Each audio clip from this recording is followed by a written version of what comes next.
All right, welcome everybody to the Sprint Jump Throw Performance Podcast. I'm Joel Reinhardt along with Andrew Cormier. Today we have on Paul Jackson. He is the Director of Football Strength and Conditioning at Utah State University. Thanks for doing this, Coach. Oh, not a problem, man. I appreciate you guys inviting me on. You got one of the most consistently good, productive podcasts out there right now. So I'm glad to be a part of it. Yeah, we appreciate that. Cool. So we'll start. It's kind of a broad, overarching topic, so I think it's good to start with. But I mean, as younger strength coaches, we've been following your work for a long time, whether it was, even back to, I know Shadid was with you at Southern Miss and then Ole Miss and South Carolina, now Utah State. But when we think about like a Paul Jackson program, we think about just like incredible intent, focus, and technical proficiency, both weight room and on field. So like, what do you think are the biggest factors for you that go into building that and then consistently building that at different places? Oh man, well that's a big compliment, but I think number one is you have to have a plan. Some people maybe don't want to be constrained and they want to be able to flow and change things as they see, and you have to be able to do that. But I think you have to start with a plan, start with a system, and you have to be able to execute that. You have to make your vision come to life. That's got to be the priority, what you're trying to get done. So you have to set clear expectations of what you want. That's with your staff and with your players. There can't be any gray area of how do we do a dumbbell press? Is my elbow going to be out to the side? Is it straight ahead? Or how is that done? So the things that are non-negotiables for you, you don't negotiate on them. The things that you're going to emphasize have to be emphasis, and everybody has to be doing it. So my staff, when I give the direction of what we're going to do today, and I point out the three things that I'm looking for when we do whatever exercise, my staff has to already know that. So when we're coaching it on the floor, that's what's being done. The kids, you'll get whatever you emphasize from the kids. They want to do right. Now, if you're telling them 30 different points, it's a little tough. But you focus on these key things for everything we're doing. So we're never going to do a drill or exercise just to do it. There's going to be key things we're looking for, key things I want to see, ways I want it done. And we got to just make sure that the kids understand that the staff knows that, and there's no negotiating on them. Now, things that are not point of emphasis, don't waste any time on. I don't coach something that I don't care about. I'm not going to waste your time on my coaching ability. My coaches have a good skill set. Foot stance on a squat, right? Someone's going to be toed out a little bit. Some might be straight ahead. Some might be a little narrower, a little wider. I give them more freedom on that. Hey, I want the squat to look like this. I want crease below the knee. I want a higher bar squat if possible. And get that done however you see fit. So if the foot position is a little different, that's on my coaches to get that, and then we can discuss it later. But the non-negotiables have to be done a certain way every single time. And then we rep things a lot. If you look at our programs, we do a lot of I don't want to say the same things because there's a lot of variation in it. There is some subtlety to changes we make throughout the course of time. But for the most part, we're going to do the same exercise a lot. So you're going to get a ton of reps at it. You're going to get good at it. And then if we master it, which rarely happens, we'll move on. Or at different times of the year, we'll move on. But we're going to keep it simple, rep the hell out of it, and go from there. Yeah, that's great. So from I guess that's more like hammering the technical aspect of it. From like an intangible standpoint, I mean, it's hard to come across just from like a video on Instagram, but it seems like your guys are just always like locked in, dialed in, focused. And so you were touching more on like the technical, like, hey, we're going to have these exercises like X, Y, Z. How do you think you go about from an intangible standpoint, getting that like high level of intent and focus behind everything? A couple things. I'm planned and prepared so they know I'm not wasting their time. I think that's critical, that they have to believe that what we're doing is going to help them. However that gets done, they have to believe that. So starting with being organized, planned, and prepared, they can tell, they can feel those things. I project confidence in what I'm doing. When I'm describing it, I'm telling them exactly how this is going to help. We're going to do this, that. And then, again, building off respecting their time. We're going to be over here for short periods of time. I'm like this when I train and when I coach. I do not want to be in here for 3 hours. So we train with a high frequency. We train 4 days a week, 2 times a day. So our on-field sessions, we try to never go over an hour, and our weight room sessions never go over 45 minutes. So from warm up to out the door, the longest it will ever be in the weight room for us is 45 minutes. So I think that helps keep their attention there, keeps them hungry, keeps them motivated. Proper progressions, proper loading. I'm not again, building that trust with the guys. Look, this is what we're doing. If it feels like, great, we'll go up next time. But I'm not going to bury them. I'm not going to waste their time. We're not going to be in here just doing busy work. So I think that helps keep some of their intent. And then we got to be in here locked in and focused and energized. You know, they don't always love the weight room. We're supposed to love the weight room. So we got to be the tone setters, you know, have the environment the way we want it. Boom, we're going to come here for these 45 minutes, get it done. So everybody, let's be on the same page, and giving them some freedom within that. So if they want to bounce around a little bit, talk a little bit, I'm fine with it as long as the work is getting done. So again, you give them the mission, you give them the clear directives, and then you let them be themselves within that, have a little fun, however ways they have fun. As long as the things that I told them are not negotiable or getting done, then we'll roll through it. And I think we've gotten some good environments by treating them that way. Yeah, that's awesome. So even too, like, it's interesting to hear you say like how much you go about like explaining like, hey, this is why we're doing X, Y, Z. I've been around some people where it's like, oh, I was at X school and the kids there, like they didn't care at all about hearing about training. They didn't care. They just wanted to do it. And I've always been a little bit skeptical of when I hear that. I'm like, maybe you're selling yourself short and you're not just explaining it well or something like that. Cause I feel like everywhere I've been, whether it was Deep South, Northeast, Midwest, like, or whether it was D3 or, you know, FBS, is like when you find a way to get it across to the guys in a way that they relate to, of like, hey, this is why we're doing X, Y, Z. Everybody enjoys hearing about it because they want to know they're not wasting their time. Oh, absolutely. And the thing, I might not go into deep technical explanation why we're doing something. It might not be scientific. I might say this so you can blow the guard off the ball. You know, it might be your relatable things of why we're doing certain stuff. This is going to make us more violent. This is going to make us run faster. This is going to make us more resilient. You know, you're just telling them what this thing is, and maybe giving them an example of something they do on the field that would have a, you know, we know it may not, but you're telling to them that this will have a direct correlation to this specific action that you're going to do. This is what I want you thinking about when we're doing this exercise. You know, just telling them that, maybe not breaking down, you know, contractile types and stuff like that, but for sure. For sure. Cool. So I've been getting into a little bit of the training. I actually had an intern ask me about this it was a couple weeks ago when you guys, I think it was like right before you guys were getting into spring ball. And maybe I have the timelines wrong, but it seems like somewhere in the winter you kind of transition from more of an upper lower focus to kind of that power strength split, and maybe you use different verbiage for that. But right. It seems like you almost go. I don't know, the first exposure for me was like Bruce Schexnayder calls it just like neural structural. But, you know, is that something you have used everywhere? Is that something you kind of have come to recently? I know in the scenarios where, you know, me and Shadid were able to do that, it ended up being awesome. Everybody look at it and you're like, oh, wow, like full body 4 days a week. But then you got to get into like the technical aspect of it. But what are some of the, you know, advantages you see of doing that kind of split up? And, you know, what kind of times a year do you emphasize that? Yeah, well, I think both of those splits can be beneficial depending on time of the year based on what your goals are. I prefer, my bread and butter is going to be that strength power split. That is my A template. That's the way I would train athletes. I would almost like to do that all year round. Now, can you feasibly do it all year round? Maybe, maybe not. One of the benefits of having two different splits throughout the year is one of the basic principles of strength conditioning is variety. And being that we squat, we power clean, you know, there are exercises that rotate in and out, but our main exercises are there all year. So how do you provide some variety within the program? Okay, so it's still a back squat. It's still a triple at 80%. But where it falls in the week, what exercise came before it, what day came before it, and after it makes a huge change. It provides a different stimulus. So I think having multiple splits or multiple blocks, phases, whatever you want to call it, I think it's critical just for the sake of variety at some point. The upper lower split, I like to put that in whenever they've been away for a long time. So we run 4 days a week also. We run each day that we live.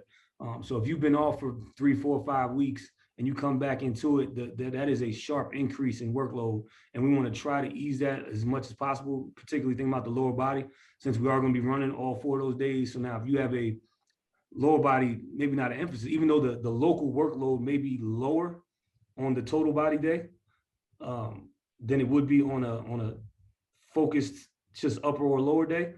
But having that next day off allows for a lot of recovery physically and mentally. You know, if you got to clean one day and then squat the next day, and then you have to get your mind right on that. So I think you need to be kind of into the training cycle before you start implementing that. So I like the upper lower for that purpose. Also, it lets you do things that maybe when you're really trying to peak are the first things that get cut out of your program. So I'm not doing a lot of biceps and triceps when I'm thinking about winning football games, but early on off season, or we're just coming back in, yeah, let's get these guys a nice little pump. We can sneak in all those accessory exercises, get some extra hypertrophy stuff. If there's some single leg things that maybe we're not going to load really heavy, I just want to experiment with the movement.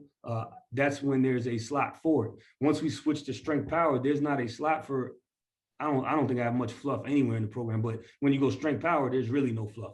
It's heavy lifting, basic exercises, or things we can do really, really fast. So we're going to jump, we're going to throw med balls, we're going to do the Olympic lifts. You know, there's no in between. There's nothing to like really play around with during that time as far as experimenting. So when you're doing the upper lower, if I've got 6 slots in a given workout, that's 6 upper body exercises I can play with, 6 lower body exercises. But when you go to the power strength, it's only 3 on that day, and we're really looking for the meat and potatoes at that point.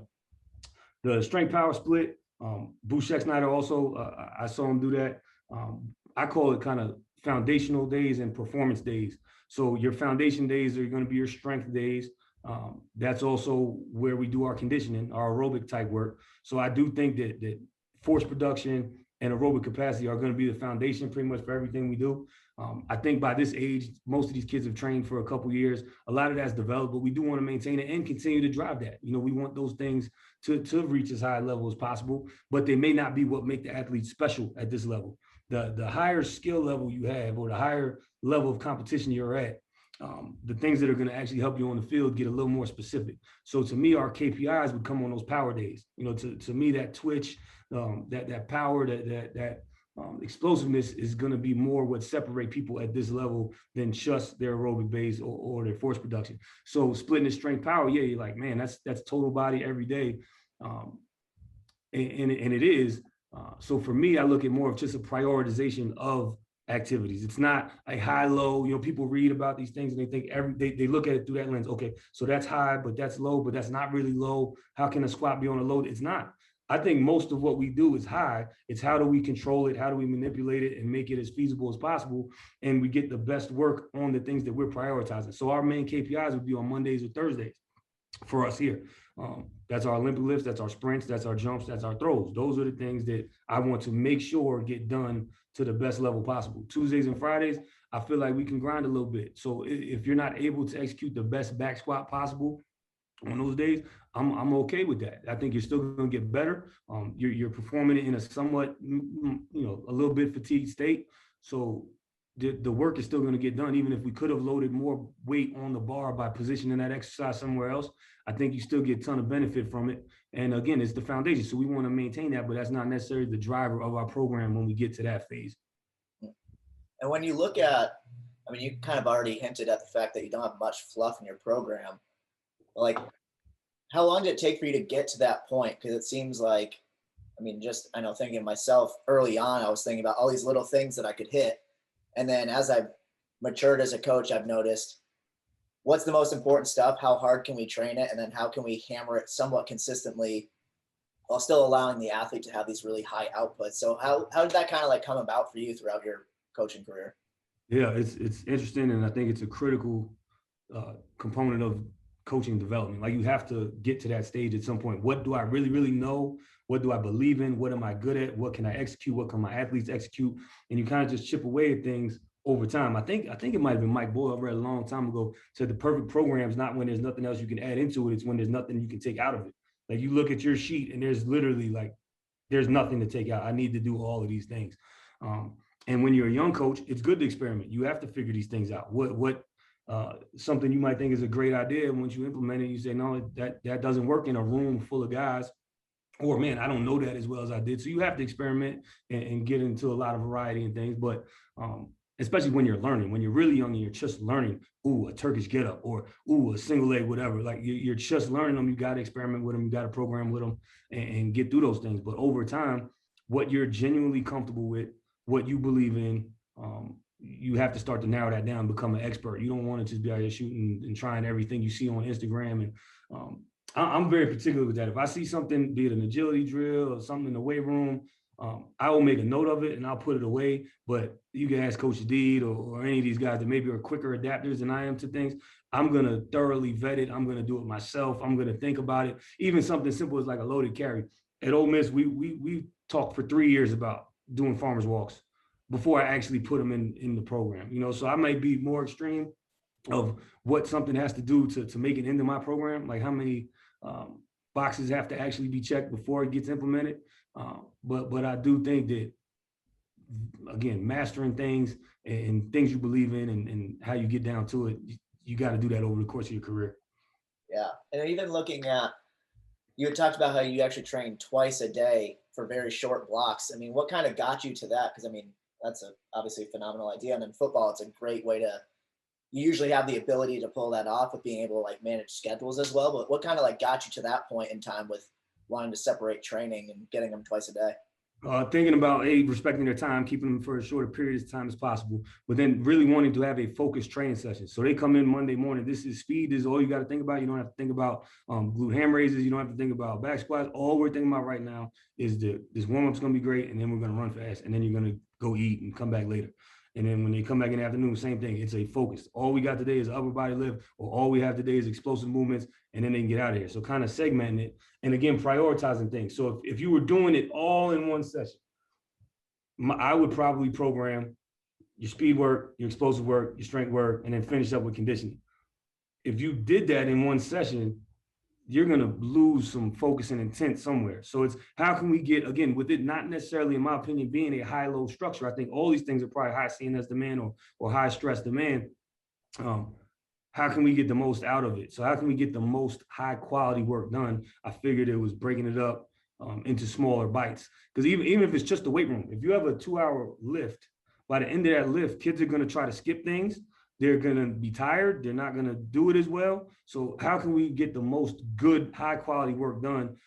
With us, I thought it was to break it up like that. And then the academic schedule kind of takes care of that for you. So I want to run multiple lift groups. So if we run multiple lift and run groups, it's hard to, you run out of time in the day to do that. So being able to run 1 or 2 run groups in the morning before class, and in the afternoon or whatever your block is for practice, whatever you have where there's no academics, I always use that for the weight room so we can run 3, 4, 5 groups with no issue there. Yeah, that's awesome. I mean, it makes sense. I mean, from a focus standpoint of like, I mean, even over the last, it's easy to be like, oh, these kids can't focus, these days or whatever. But it's kind of true. Like attention spans are going down. Like there's a lot of research on that. But also from a physical standpoint, it's almost like you look at like, hey, we want to get good quality work and we're not going to include a lot of fluff. I mean, you almost look at it, it's like a big, long, extended, you're clustering your day almost of like, hey, instead of hitting a set of 5, we're going to hit a couple sets of 2 that are spread out over 4 or 5 minutes. Like it's the same sort of thing, just extended out over a larger time period. So absolutely. And then there's other benefits too when you do it this way. You get to see them more often. You know, they're actually coming back to the building. So there's a better chance that they'll bump into their coach. Maybe they'll watch a little film. Maybe, you just giving them opportunities to be around you, be in the building, and do different things. Maybe go eat, where they know they got to come back over here. So they're getting in their car. They're not just going back to the dorm and sitting there. They're going to get back out of the dorm or wherever they are. They're not going to leave town necessarily. They come in, if they just had a 6 a.m. workout, they might come in, leave, and boom, you don't see them again. You don't know where they're at all day. So there's other benefits too. But from a training standpoint, absolutely, you're right. Yeah, that's great. So, I mean, this is kind of off script a little bit, but this is something we were talking with Saul Wasser about when we talked with him in August, September, something like that. Was one of the things that we saw. I remember I was at Nicholls State. It was like 2018 or something like that. It was actually you and Saul Wasser going back and forth on Twitter a little bit about like, I think you were more on like hey, we're just gonna build the physical outputs and a change the direction standpoint. I know you utilize a lot of like multi-directional plyometrics with that in that vein. And he was kind of coming at it from, I think he had just talked at Sean Mishka's conference or something like that. And he was talking about something like that.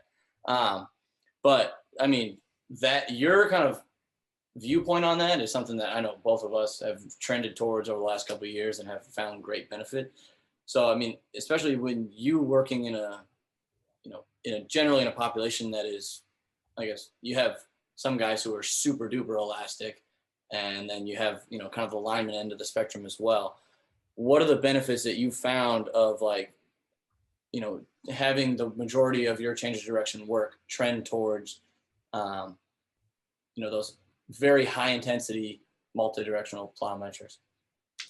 Yeah, I think it's the most tangible, most easily to see, measure um, way to do it. It's kind of like how strength is in general. If strength coaches have depended on strength because you can measure it easily, it's easy to affect change with that, and it's all encompassing. If you drive strength, you tend to drive performance in a lot of different areas. So the same thing with change of direction ability. If you get super specific, how do you track it? Is it really the context that they're going to apply it in? Where if you do build that engine, you build the tissue stress capacity, you build the power that's needed to do those things. I think it's much more visible. You can see it. Now, that being said, the football world has changed a little bit. So they are doing football a lot. So I think one of our big things is to fill in the gaps of what they're not getting, right? So they're getting very, very specific contextual change of direction drills all the time. They're doing endo, they're doing 7-on-7, they're doing team football, which is the way that each position group really needs to move, and they're being coached by experts at those almost all year now. In summer, they're going to do some of it. There's not really a point where they don't. And when there are points in the year where they're not, that's when I would fill in with more change of direction or agility work. But if they're doing that all the time, I think that we can go on both ends. We can go with the really, really low impact type deceleration work.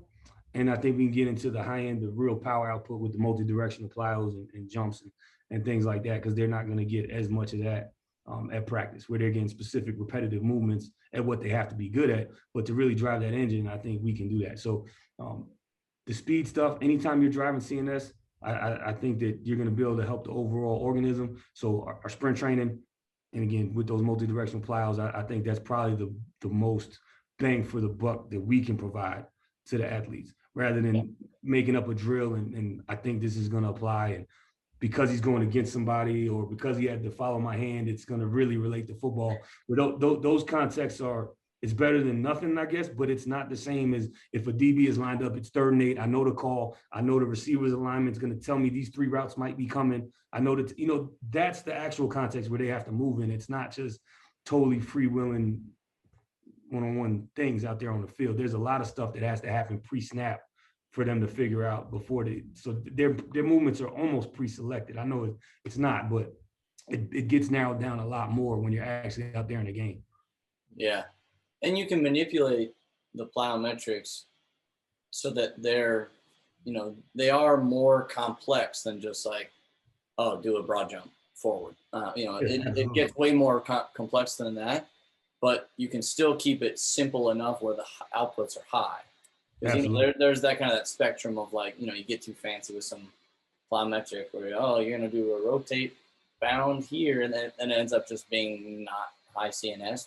But you can manipulate the plyos where it's like, we can link some of the videos that we're talking about in the show notes. But like, if I'm hitting a max broad jump immediately into a lateral bound, like that's high output and more specific on the tissues. And I actually count almost all plyos outside of pogo jumps. I count almost all plyos as change of direction work. I think that's where it applies more. A lot of people talk about the vectors. So if you're doing a broad jump, they try to say that's acceleration, or a vertical jump is top end. I don't tend to fall into that camp. I look at ground contact times, and all of them are going to be too slow to actually have anything to do with top end. So outside of early acceleration, I think the ground contact times and the actual force being produced is much similar to change of direction work than it is to even to sprint work. Yeah, that's good. So I guess as you've kind of gone along, I mean, shoot, your first FBS head job was 11 years ago, something like that. As you've kind of come along, you've been at typically like higher budget programs, and in your career is where kind of, I guess, like technology has kind of like cranked up and up. Has there been any like specific technology that, has fit well into your overarching philosophy and you've been able to, take advantage of? Oh yeah, at the places where we did have unlimited budgets, I like the velocity based training. The catapult stuff was cool with the GPS, the accelerometry. I actually think the accelerometers are probably more beneficial than the GPS for the overall team, unless you have guys who are really getting a lot of high speed yardage. And I don't mean 16 miles, I mean fast, which Yeah. is going to be very limited. That stuff doesn't really apply to most of your team. But and then force plates I think are cool. To be honest with you, we've at Ole Miss and South Carolina, where I had access to a lot of that stuff, it was more just nerding out on it, kind of learning myself, as opposed, I didn't see a ton of actionable uses for it, to be honest with you, above what your eye could tell you. Now, if you had a coach that was not listening to you as a strength coach, you could provide data saying, coach, the receivers ran 25,000 yards today. And then you show them the next day they're slow. You can show them that and explain it to them. But a lot of times, if you're paying attention and if you have a good relationship with the coach, you say, coach, y'all ran a ton of deep balls today. You think we can move one-on-ones to the red zone tomorrow? They might say no, but they may think about it. And I think it's the same as if you had hard numbers for them. When we are in our training, every yard is predetermined. So I know what they're going to run, and I can kind of gauge what needs to be adjusted on the fly, but it's not a random act. I know how the yardages are going to progress through whatever block. But when you get into practice, a lot of times the coaches aren't thinking about that, and it's very hard to track, and it's not pre-planned. The script is there as far as but you don't know who's running it, and so the yardage are less predictable there, and definitely the intensities also. So I think dealing with some of the acute to chronic stuff in specific variables, be it high-speed yardage, be it total player load, I think there's some value there. It's kind of interesting. The velocity-based stuff I think is very interesting. It slows me down a touch, having to adjust the numbers and having to adjust which athlete's going, like actually putting the input in. So if there was a way where I didn't have to worry about that, I would think that's great. And not necessarily just for the auto regulation of, okay, boom, I can sneak an extra 10 pounds on the bar today. Not necessarily for that, but just knowing when to actually progress guys, right? So you talk about progressive overload. Are we progressing this week because Excel said so, or is it because I saw evidence that the room was ready to progress? And I think that it could give you feedback and data on that and really track it. And then also at higher levels, if you think about the NFL, if you got a very well-developed senior or junior, and you don't want to max them out, there's predictive models, I think, with some velocity-based stuff that can get fairly close. And even if they're not right, as long as you're consistent with the application of it, I think you could use it as a way to drive training maxes instead of actually one-arming guys or things like that. So I think there's some value there. In the force plate, I think there's a ton, but there's almost too much. So I would need somebody to really tell me which variable we're focusing on, and that's what we're going to hammer down. We had a force deck and we just were kind of playing with it, and there's so much cool stuff on it, but I didn't have it long enough to dial down and say these are the one or two things that we're looking at, that we're going to measure, that we're going to try to actually impact. Yeah, that's what we just got, the Hawken Dynamics force plate, and we're finding it's definitely way more useful in a return to play setting. Yeah, absolutely. We're looking at like left-right asymmetries and peak breaking force and things like that. But we've also found, with like basically with our female athletes, where it's like you look at all the numbers and then it's like, oh, okay, basically the breakdown is they can all do well by getting stronger, basically. Yeah. So yeah, I think there's a lot of smart people in this field, and they're like seeking complexity out. Like so you're trying to make it more complicated than it actually is sometimes. And I think all those tools are great, and if you have access to them, you should use them, and we should all be trying to learn and grow and master them. But some of the stuff is kind of common sense.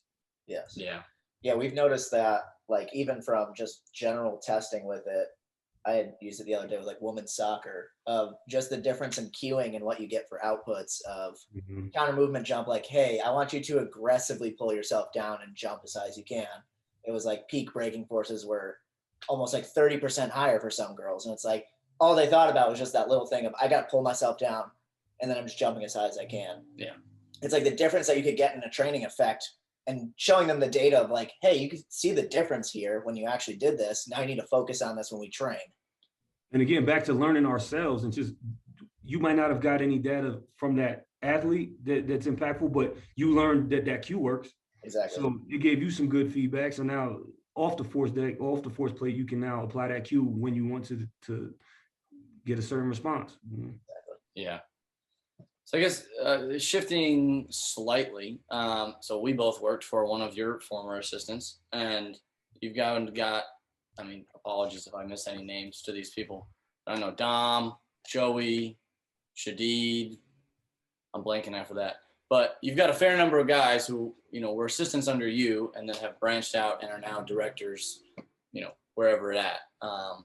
And do you think do you in your head intentionally kind of develop your assistants to move on to that next step of being a director, or do you think it just kind of naturally happens from hiring good people? I think it's both.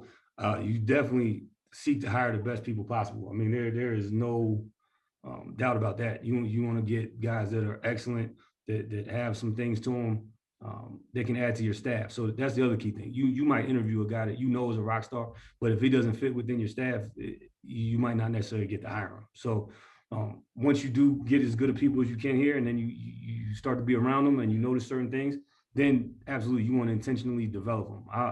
The better my staff is, the better it makes me look, the better we're going to be able to serve the kids. I know there's areas that I'm not interested in, and I know there's areas that I'm not great at. So if I can build a staff that covers way more than my narrow focus on things that I know I'm really good at and the things that I love to do, then it's better for everybody. So I definitely want to intentionally help those guys as much as possible. And a lot of head strength coaches say, oh, I want all my assistants to become head guys, or I believe all my assistants can become head guys.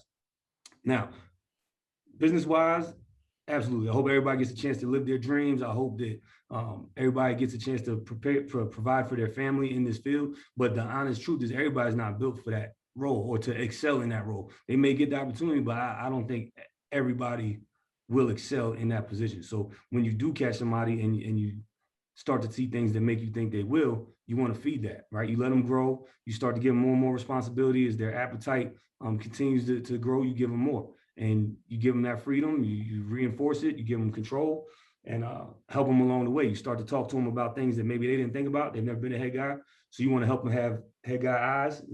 How do you see the room? How do you see the program? Big picture stuff, and guide them through that. And the guys to me that ask the best questions are always the interns that ask the best questions typically make the best assistants. The assistants that are not robots, they're going to be soldiers and do what we decide we're going to do, but they're not robots. They have their own ideas. They got their own thoughts. They got plans. They have questions. They want to know why we're doing things. They lead to great debates. If they're thinking on that level, then you want to start to really, really encourage that and kind of harness it and focus it towards being a head guy when they're ready. Everybody doesn't want to be a head guy, at least not at that particular point. But if you see a skill set, I think it's our responsibility to develop that in them. Yeah, and that's a great perspective too, because I mean, we've had this talk before where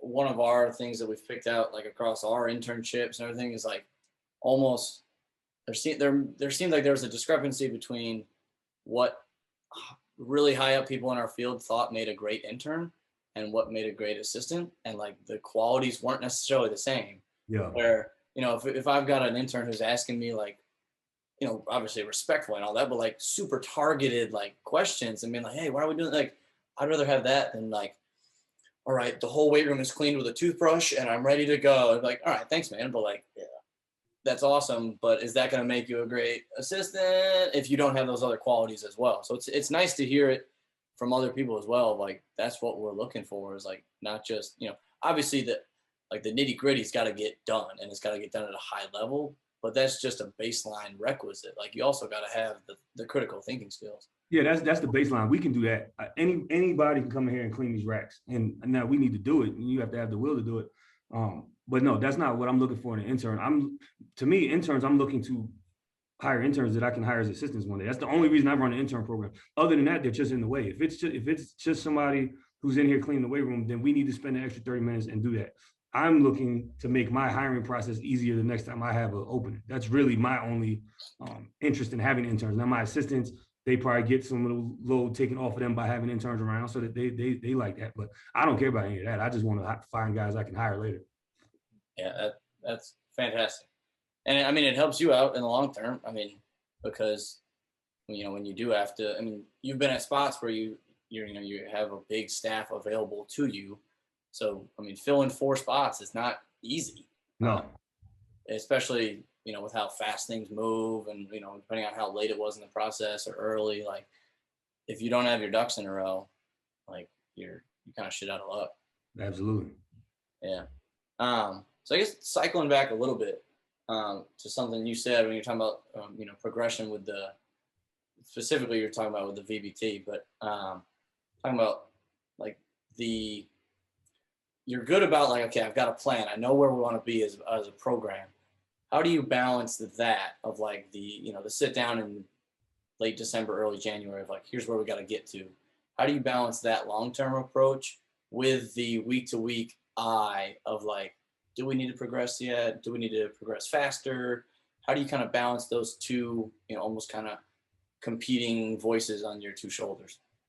Yeah, I'm definitely a long-term planner. That's what I'm going to run the plan unless something is going way off rails. So if there's an exercise that I put in for the first time, I might cut it after the first time we do it. If it is way more difficult to coach or the kids are struggling way more than I thought, that might be the last time we do it. We might not do it the second group that's coming in. We might stop it right there.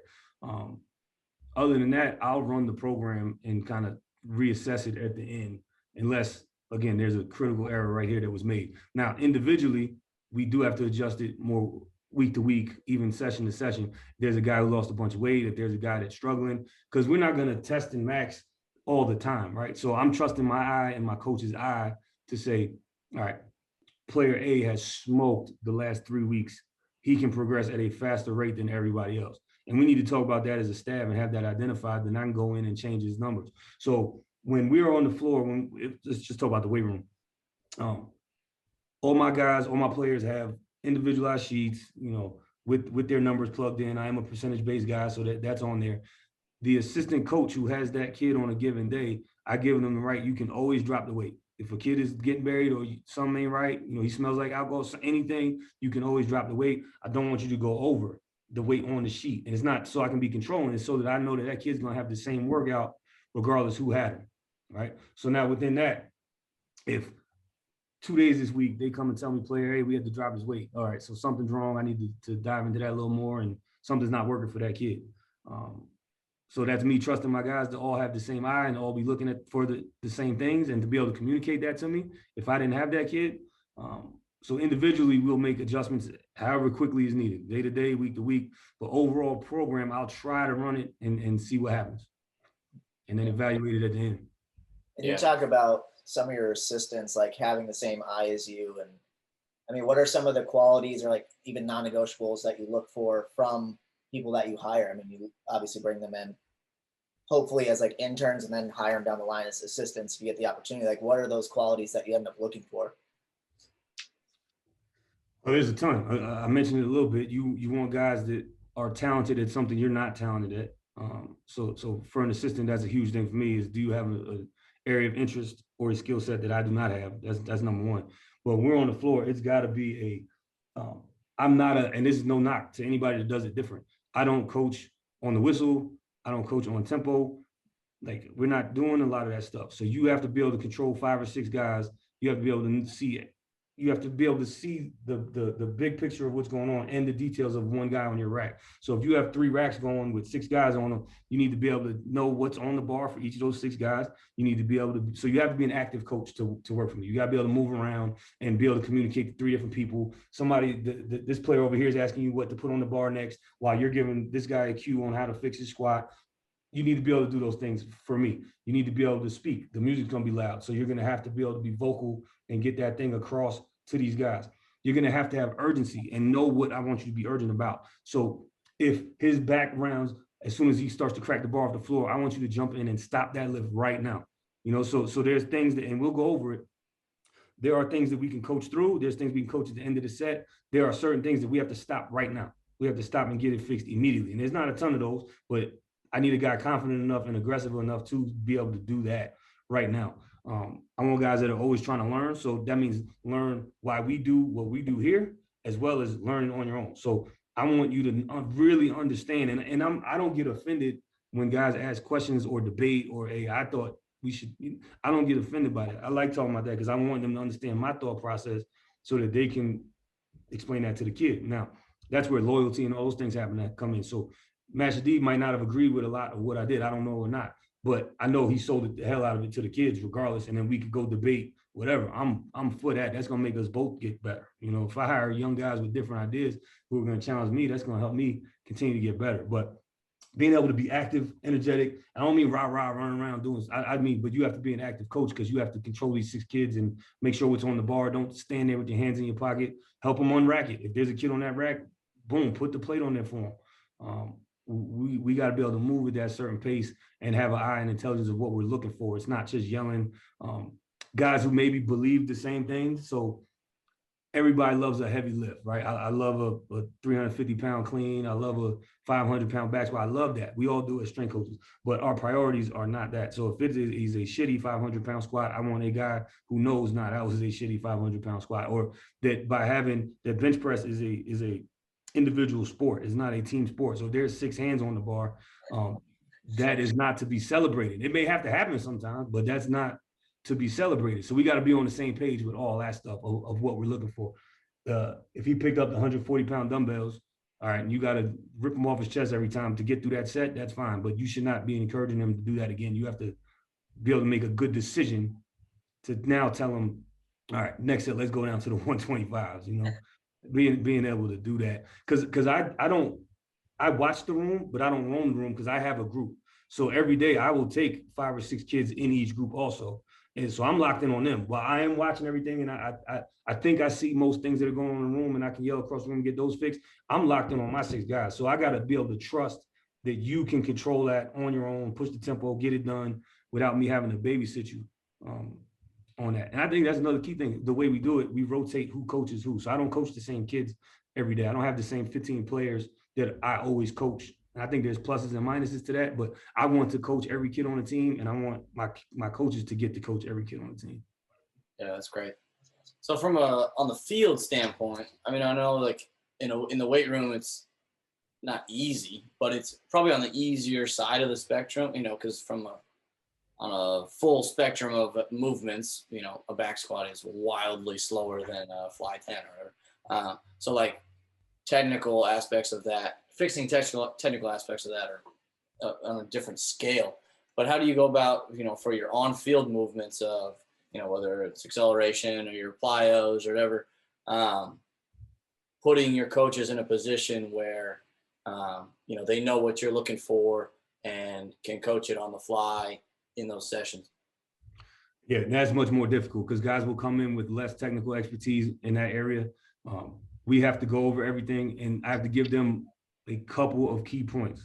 And typically now you're going to have 1 or 2 guys on your staff who are really into it, be it Scott Sawars or whoever else, who are really going to be trying to learn it and on their own in addition to what you're teaching them. But you'll have guys who have no experience at all with teaching the on-field work. So I won't put them in a position where they're necessarily leading a group or doing anything out there on the field. You want to avoid that, you know, don't ask him to do something he's not capable of doing or not confident in. But again, giving him, this is what I want to see. I want to see his chin packed, and I want to see his head to the sky, and I don't want to see any lag. Just make sure his foot is not dragging up back behind him when we're doing this top end drill. Just do that thing. Or if you see anybody with 10 shoulders, you just tell that. Don't try to coach things you're not comfortable with.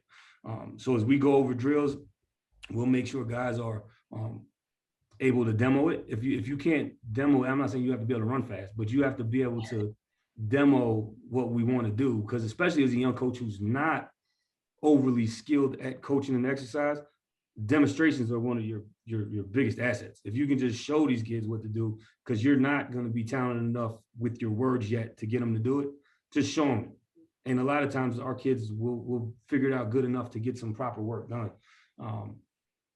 And then as we do it, especially guys who haven't been exposed to it, they'll either, because they feel insecure, want to get better at it, or it sparks interest in them and they'll want to get better at it. So I typically will take the guys that it really matters with. So our high speed guys, you know, I'll take that because I know that it'll be done well.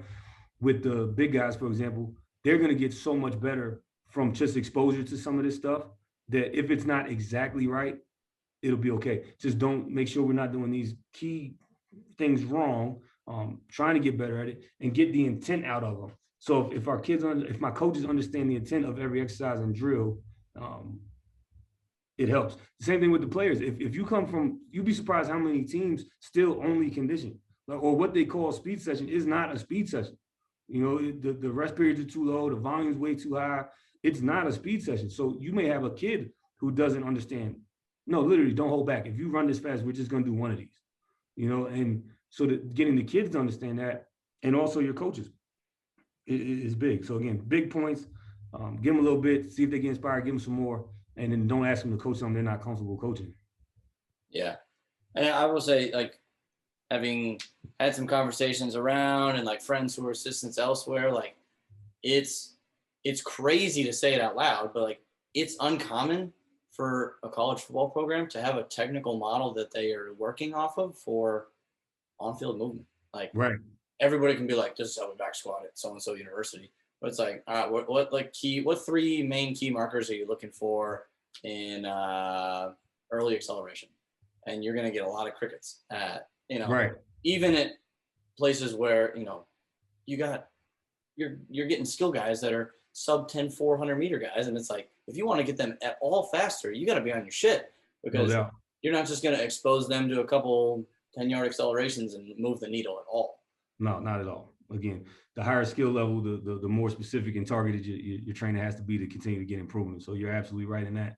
And but I don't think it's a lot of these coaches' fault. They weren't raised like that. Everybody was lifting weights. If you weren't in a track program or some other very specific kind of niche development early on, you don't know it. So you just go out there and you run a little bit and move on. But I think that's a huge advantage for me. And one of the things that's benefited me throughout my career is planning that and programming in that. When I was working at Parisi Speed School, that's what happened.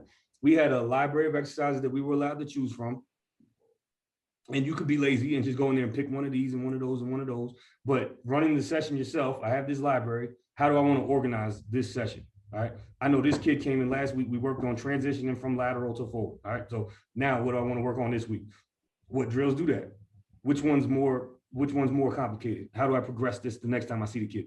Actually being forced to think of that when you have a middle school agility class, right? That's what you're given when you go to work tonight, 7:00. I had a middle school agility. Most people aren't put in that position.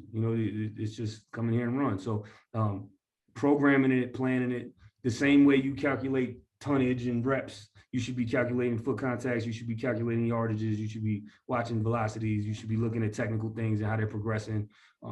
What is more complex, what is gonna maybe negatively impact max velocity at certain times. You have to be thinking about those things and programming them and rotating them out. Probably more importantly than the weight room. The weight room is easy. Yeah. So I guess we talked a little bit about you kind of being at different spots and holding your own culture in the weight room. But I mean, let me think. Miami, Fedora, 2 at Ole Miss. So Blake would be your 6th FBS head coach, right? 6th head coach since I've been a head strength coach. Yep. Yeah. So how have you, at your different spots with the different head coaches, how do you make sure you're both, you're complimenting them, but also balancing off them, but in a way that still keeps your room like, a Paul Jackson program, kind of, like what you're looking for? Yeah, there's a lot to that. So you do have to be very respectful anytime you work for a head coach. Obviously, he's the boss, he's the man. You have to develop trust. You have to have that relationship there. So you want to start by being respectful to them. You want to listen to anything they have. You do want to self-assess if there's something that they pointed out that you may be like, okay, that is a weak point in my program, or something that is interesting. Maybe I can find a way to do that really well. And that's the way you have to look at it. You have to take what they say and don't take it literally. You have to figure out, okay, is there a good way for me to do that?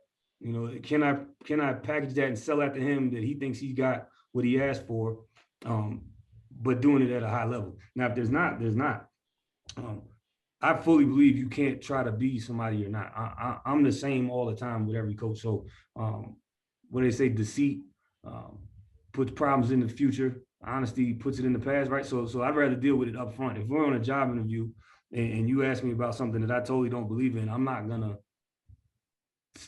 act like I like it just to get the job. I'm not at that point. So I'm not in this. I want to be respected. I want to perform at a high level. I want people to think I'm good. Obviously, I have pride in myself as a coach, but I'm not in it just for the politics of trying to get the next job or for trying to get somebody's approval. That's not where I'm at this stage of my career, and I typically have not operated like that. I want to be excellent. I want to prove that I'm excellent, and all that. But the standard is the standard. I got certain whys and hows we're going to do things, and that's what we're going to do. I know personally, if I stick to my big rock beliefs, and I'm doing the best I can for these kids, then I can sleep at night. You know, I don't have to worry too much about anything else. I'm going to continue to try to get better and make sure I'm not being lazy. I want people to check me. My wife checked me in a second, you know, so I have other people holding me accountable to my standards, rather than trying to change up my program every time a new coach comes in. I'm selling them on my program, and then little adjustments that they want to see. Obviously, you want to try to cater to that, but I'm not going to sell my soul for any head coach. Yeah, that's fantastic. And it's something you kind of figure out as you go in an interview process of like, I mean, you can probably, I don't know, obviously specifically, but I'm sure you've had interviews at some point where you came out of it. And even if the head coach was like, man, that was awesome, you're like, no, not for me. You know, you've probably had those situations where it's just like, I'm good. And, you know, and that is a luxury of, you know, being where you're at. But it's a good mindset to have. I had an interview this year that went really, really well. And then there was one question/section of the interview that I wasn't happy with, and I didn't give an answer. The answer I gave, I'm sure he was not happy with, and I didn't get the job. That's fine. You know, it's you don't want to be in a situation where you're trying to do something where you're forced to do something you don't want to do. Now, a lot of strength coaches, I guess, are just happy to come to work, be in the weight room, and that's fine also. You know, they're probably not as stubborn or as particular, but the autonomy to do what I believe is right and to do it what I enjoy is a major part of what I like about the job. I don't just like having a logo or just being in the weight room. I like being able to execute what I want to execute. Yeah, that's great. That's great. Cool. Sweet. Yeah, we're through all our questions. So this is, I mean, that was great. We had some little bit of technical talk, a little bit of culture talk. This is good.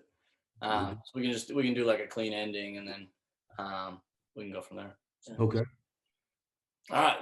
Sweet, Coach. This was awesome. We really appreciate you hopping on and taking the time. I know I got a lot out of it, and we hope the listeners do too. Good deal, man. Thank you, guys. We appreciate it.